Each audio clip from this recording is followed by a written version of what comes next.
My father found this big rock in a gravel pit, and he liked rocks, and he put quite a few rocks around town in different places. And I don't think that he really had that much interest in George Washington, but it happened to be the 200th anniversary of George Washington's birth, and that was 1932. So he decided he would dedicate this rock to George Washington and place it at Hill and Washtenaw on a little triangle park where they used to turn streetcars around. The city owned it, and there wasn't anything particularly there, and it just seemed like a good place. I can't imagine today that a superintendent of parks, if we had one, would say, "Men, there's this big rock out in a gravel pit, let's dig it up and move it downtown." And that's what he did. So we'll now watch as they mine the rock. This is out on Devarin Road near Pontiac Trail. It's now Olson Park.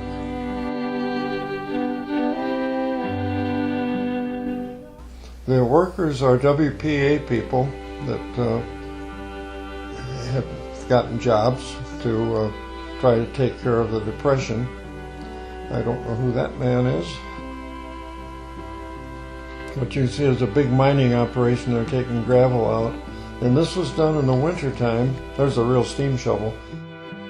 Because they thought it would damage the roads to put this big rock on a trailer and drag it over the road. So that's why they did it in the wintertime. Now, these guys, don't have the latest tech clothes. They're not eating well.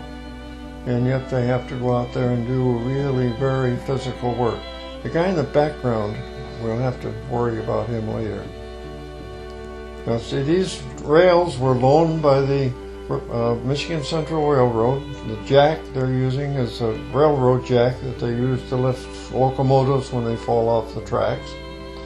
All of it hand operation. There's no big machines doing it. Today they just bring in a crane and lift the thing out. Now that's the city car, and that's Eli's car, and Eli just came around. He's not showing off. He's the one going back around the other side. And he's bringing this little jack, which is really hard to figure out what they're going to do with that, but that's Eli Gallup coming at you.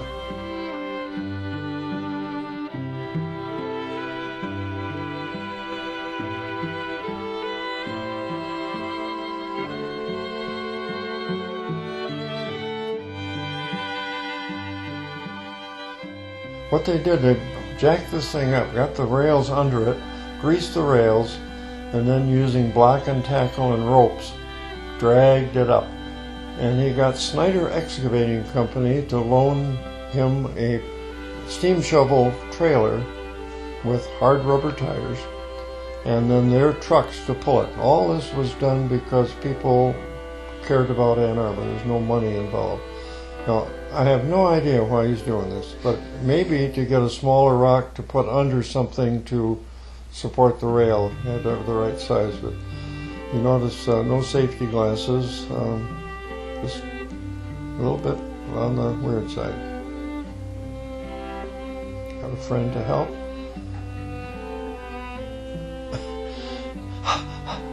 Now, Eli's on the right there, checking it out.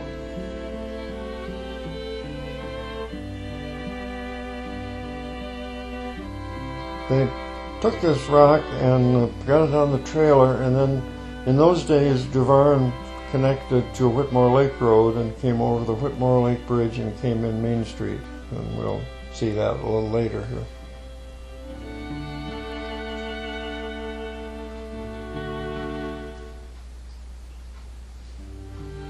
They got it up on the trailer. You notice a number of wheels. This is really to put one of those big steam shovels that you see in the background there on it, because they used that to do basements for houses. And when you say steam shovel, they were run by steam.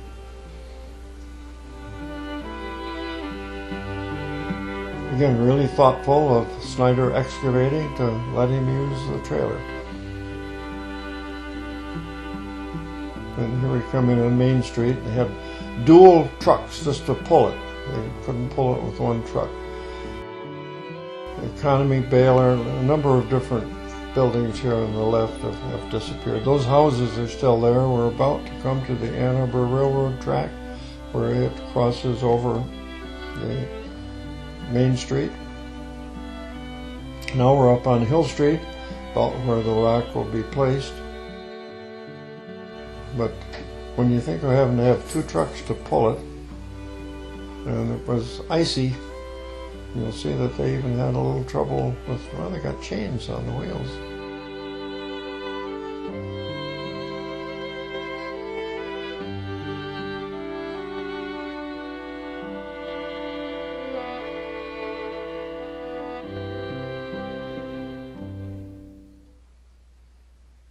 This is pretty level too, so they were having trouble pulling it.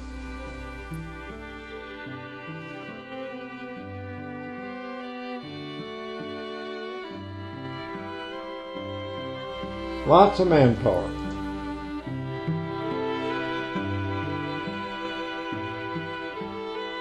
Notice the stop sign is given by the AAA, the sign at the bottom of the stop sign. There's a plaque on the rock also, which has been covered with paint, so it's still there, but it's hard to see. And that was another project. The plaque was designed by Carlton Angel, who was a local sculptor, worked at the U of M. And my father went around to dumps, and dumps in those days, there was a lot of them around town in different places. And he collected, and this is, in the Depression time, copper and brass, and so he got the metal for it. And he was quite a dumpster diver. And he got all the metal, and then he gave that to Marshall Byrne at U High.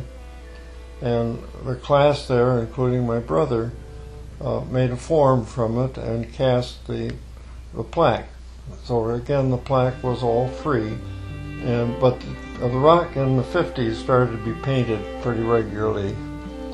And one of the things I always enjoyed, the Arbor News wanted to do a story on the rock. And so they sent a person up to cut the paint away and clean off the plaque. And I was supposed to meet him at 10 o'clock and have a picture taken and show the plaque on the rock. The time we got there, it had already been repainted, so that didn't work.